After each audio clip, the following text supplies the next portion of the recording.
Lunch என்னது இன்னைக்கு? இன்னைக்கு லஞ்ச் வந்து பாஸ்மதி அரிசி வச்சு நெய்ச்சோறு பொங்க போகிறேன்.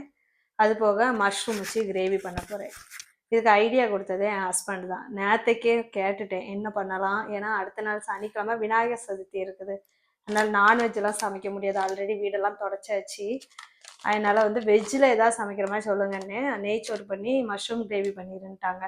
இன்னும் ஒரு நல்ல மெனு கொடுத்துட்டாங்க, அது வரைக்கும் சந்தோஷம். இல்லைன்னா நம்மளே யோசித்து பண்ணணும்னா கஷ்டமாக இருக்கும். சரி வாங்க, இப்போ வந்து அரிசியை வந்து நம்ம ஊற வச்சிடலாம். இது வந்து ஒரு அரை மணி நேரம் நமக்கு வந்து ஊறணும். எவ்வளோ போடணும்? 1.5 கிளாஸ் அரிசி. நம்ம வீட்டில் எத்தனை பேர் இருக்கோமோ அதுக்கு தேவையான அளவு 1.5 கிளாஸு. இது ஒரு 2 டைம் நல்லா கழுவிட்டு ஊற வச்சிடும். அழுக்கு போமான்னு எனக்கு தெரியல, எல்லாரும் 2 வாட்டி கழுவுவாங்க, நானும் கழுவுனேன்.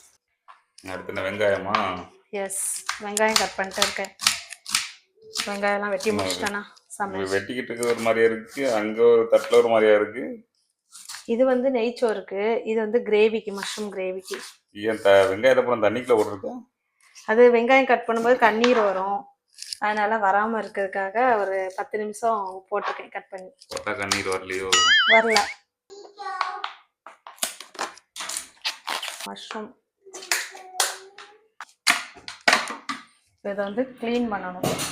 இந்த மாதிரி தண்ணிக்குள்ளே போட்டுட்டு இந்த மாதிரி கையை வச்சு இப்படி இழுத்தோன்னா இந்த மாதிரி ஒரு தோல் வரும். இதை ஃபுல்லாக க்ளீன் பண்ணிட்டு தான் சமைக்கணும். அதோட தோல் அதில் அழுக்கு இருக்கும்ல, அதனால். வேற சிலவங்க வந்து இது அரிசி மாவு போட்டும் தேய்ப்பாங்க, அப்படி தேய்ச்சாலும் இது வந்துரும்பாங்க. நீங்கள் எப்படி க்ளீன் பண்ணுவீங்க? க்ளீன் பண்ணி சமைப்பீங்களா எப்படி அப்படின்னு சொல்லிட்டு கமெண்ட் பண்ணுங்க. இந்த மாதிரி உங்கள்கிட்ட கேட்கல, நம்ம ஃப்ரெண்ட்ஸ் கிட்ட கேட்டேன். உங்களுக்கு தெரிஞ்சாலும் நீங்கள் செஞ்சு தர மாட்டீங்க. இவ்வளவும் அந்த மாதிரி எடுக்கணும். இனி அதை ஒரு வாட்டி அலசிட்டு கட் பண்ண வேண்டியதுதான். எவ்வளோ பெருசாக கட் பண்ணது? இதோட குட்டியாவா கட் பண்ணுவாங்க? இதை வதக்குனா இன்னும் ரொம்ப சின்னதாயிரும்.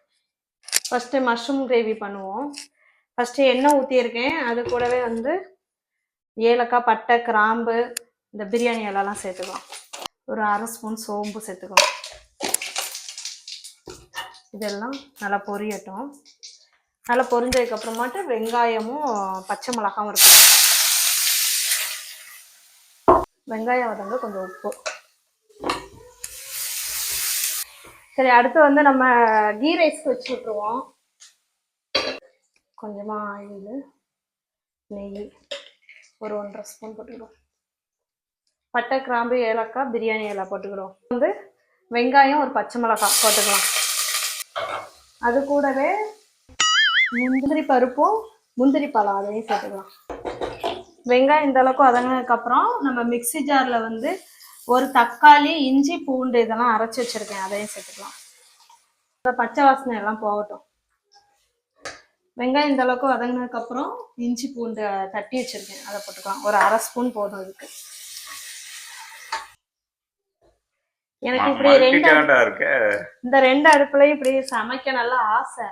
ஆனால் வந்து நான் டக்குனு ஏதாவது சொதப்பிடுவேன், அதனால பொறுமையாக தான் ஒன்றா பண்ணுவேன். இன்னைக்கு தான் இந்த மாதிரி ட்ரை பண்ணிட்டு இருக்கேன்.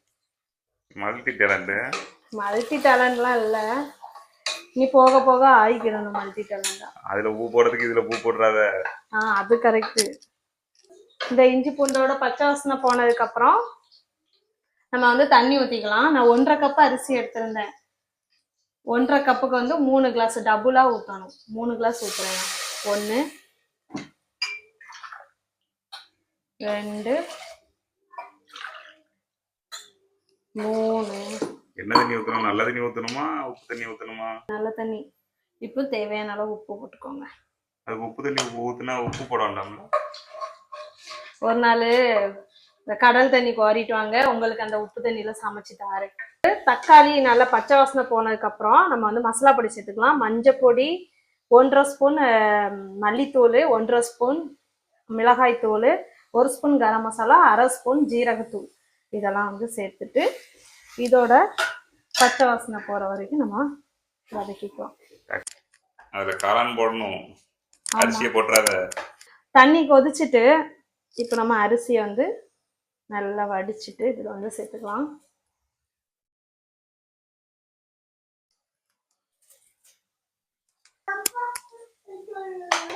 கடைசியாக கொஞ்சமாக மல்லி இலை. கிட்ட வாங்க.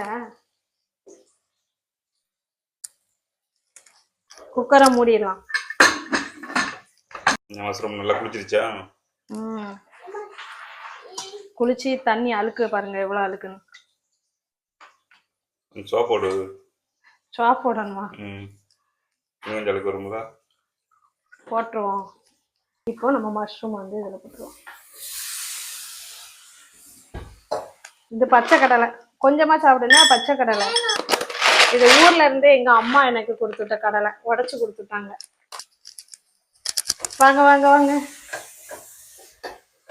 இப்போ இந்த காளானை போட்டு நல்லா கிளறி விட்டுருவோம். ஒரு 2-3 நிமிஷம் வந்து இந்த காளானை வந்து நல்லா வதக்கணும்.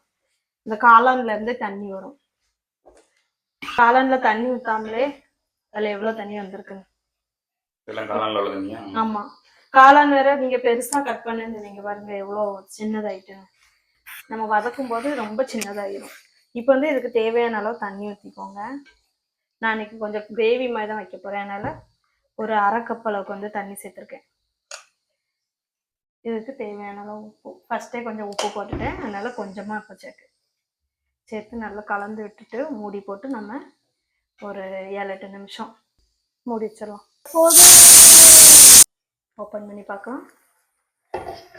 நல்ல இந்த மாதிரி கிரேவி ஆகி இந்த மாதிரி எண்ணெய் பிரிஞ்சு வரணும். இப்போ நம்ம மல்லி இலை தூவிக்கலாம். தூவிட்டு ஸ்டவ் ஆஃப் பண்ணிட்டோம்னா சூப்பராக நமக்கு வந்து கிரேவி ரெடி ஆகி முடிஞ்சுது. வாங்க ஓப்பன் பண்ணுவோம். கீ ரைஸ் எப்படி வந்திருக்குன்னு பார்ப்போம்.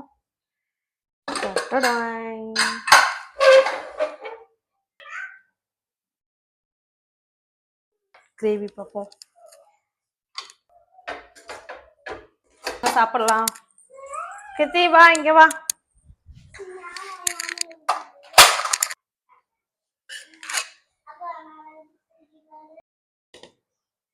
இன்னைக்குள்ள vlog இதோட முடிஞ்சுது. அடுத்த வீடியோல பார்க்கலாம். பாய். சாப்பிட்டு சொல்றேன். டேஸ்ட் எனக்கு டேஸ்ட் நல்லா இருக்குது. இருந்தாலும் நான் சமைச்சு டேஸ்ட் பார்க்கறத விட அடுத்தவங்க பார்த்து சொல்றதுதான் கரெக்டா இருக்கும். வேற வழி இல்லை, நான் தான் சாப்பிட்டு சொல்லி ஆகணும். நல்லா இருக்குது. கண்டிப்பா ட்ரை பண்ணி பார்த்துட்டு கமெண்ட் பண்ணுங்க. பாய்.